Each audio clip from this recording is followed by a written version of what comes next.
My experience is with people that we're probably running at about 51% of our capacity. You can think about this yourselves. I often ask undergraduates how many hours a day you waste or how many hours a week you waste. And the classic answer is something like 4 to 6 hours a day.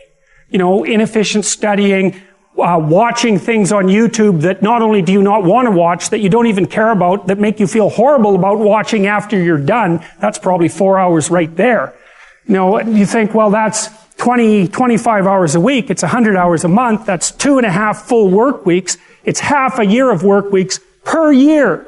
And if your time is worth $20 an hour, which is a radical underestimate, it's probably more like 50 if you think about it in terms of deferred wages. If you're wasting 20 hours a week, you're wasting $50,000 a year. And you are doing that right now. And it's because you're young, wasting $50,000 a year is a way bigger catastrophe than it would be for me to waste it, because I'm not going to last nearly as long. And so if your life isn't everything it could be, you could ask yourself, well, what would happen if you just stopped wasting the opportunities that are in front of you? You'd be who knows how much more efficient. 10 times more efficient. 20 times more efficient. That's the Pareto distribution. You have no idea how efficient people get. It's off the charts. Best thing you can do is teach people to write, because there's no difference between that and thinking. And one of the things that just blows me away about universities is that no one ever tells students why they should write something. It's like, well, you have to do this assignment. Well, why are you writing? Well, you need the grade. It's like, no. You need to learn to think. Because thinking makes you act effectively in the world. Thinking makes you win the battles you undertake. And those could be battles for good things. If you can think and speak and write, you are absolutely deadly. Nothing can get in your way. So that's why you learn to write. It's like, and I can't believe that people aren't just told that. It's like, it's the most powerful weapon you can possibly provide someone with. And I know lots of people who've been staggeringly successful and watched them throughout my life. Those people, you don't want to have an argument with them. They'll just slash you into pieces. And not in a malevolent way. It's like, if you're going to make your point and they're going to make their point, you better have your points organized, because otherwise you are going to look like and be an absolute idiot. You are not going to get anywhere.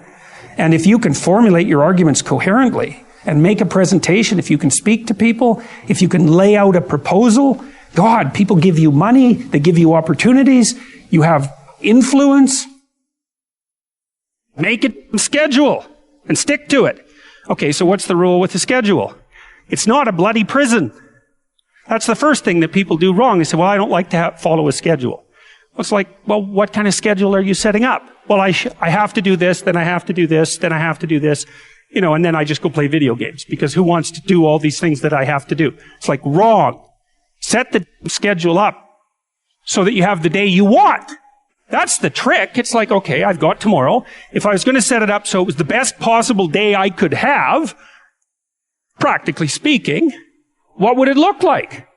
Well, then you schedule that. And obviously there's a bit of responsibility that's going to go along with that, because if you have any sense, one of the things that you're going to insist upon is that at the end of the day, you're not in worse shape than you were than at the beginning of the day, right? Because that's a stupid day. If you have a bunch of those in a row, you just dig yourself a hole and then you bury yourself in it. It's like, sorry, that's just not a good strategy. It's a bad strategy. So maybe 20% of your day has to be responsibility and obligation, or maybe it's more than that, depending on how far behind you are. But even that, you can ask yourself, okay, well, I've got these responsibilities. I have to schedule the things in. What's the right ratio of responsibility to reward? And you can ask yourself that, just like you'd negotiate with someone who is working for you. It's like, okay, you got to work tomorrow. Okay, so I want you to work tomorrow. And you might say, okay, well, what are you going to do for me that makes it likely that I'll work for you? Well, you could ask yourself that, So maybe you do an hour of responsibility and then you play a video game for 15 minutes. I don't know, whatever turns your crank, man. But, you have to negotiate with yourself and not tyrannize yourself.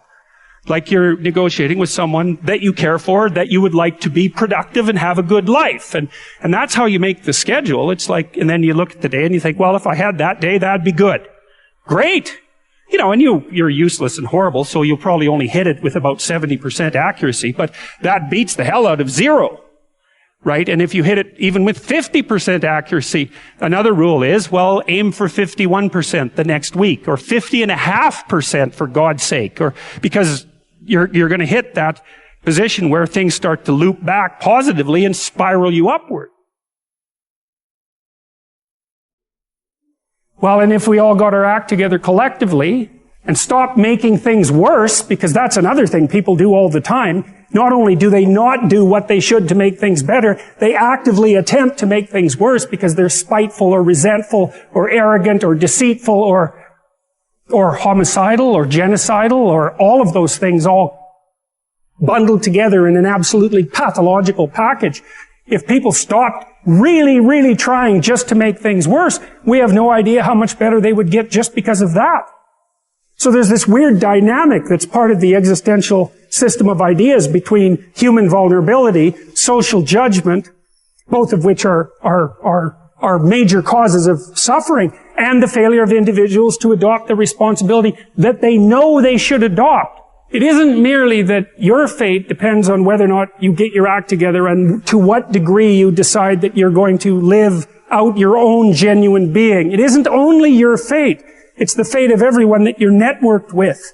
And so, you think, well, there's 7 billion people in the world. We're going to peak at about 9 billion, by the way, and then it'll decline rapidly. But 7 billion people in the world, and who are you? You're just one little dust mote among that 7 billion. And so it really doesn't matter what you do or don't do, but that's simply not the case.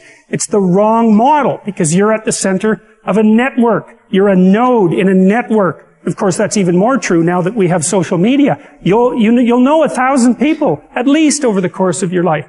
And they'll know 1,000 people each, and that puts you one person away from 1,000,000, and 2 persons away from 1,000,000,000.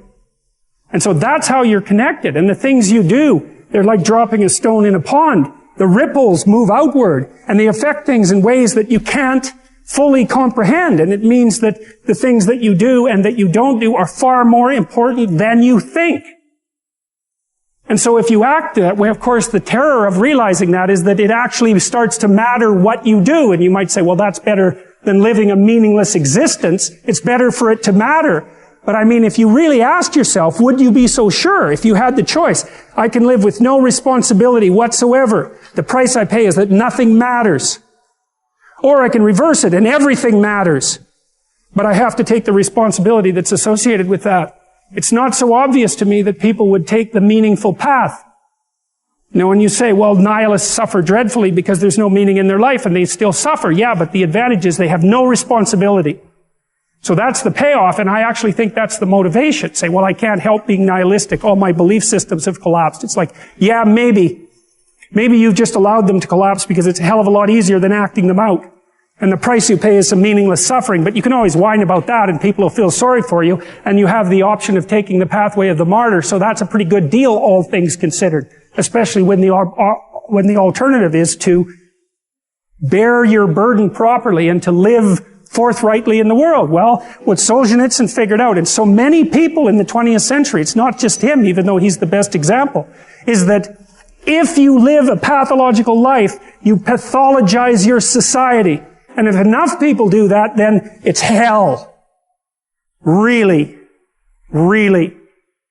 And you can read the Gulag Archipelago if you have the fortitude to do that, and you'll see exactly what hell is like. And then you can decide if that's a place you'd like to visit, or even more importantly, if it's a place you'd like to visit and take all your family and friends.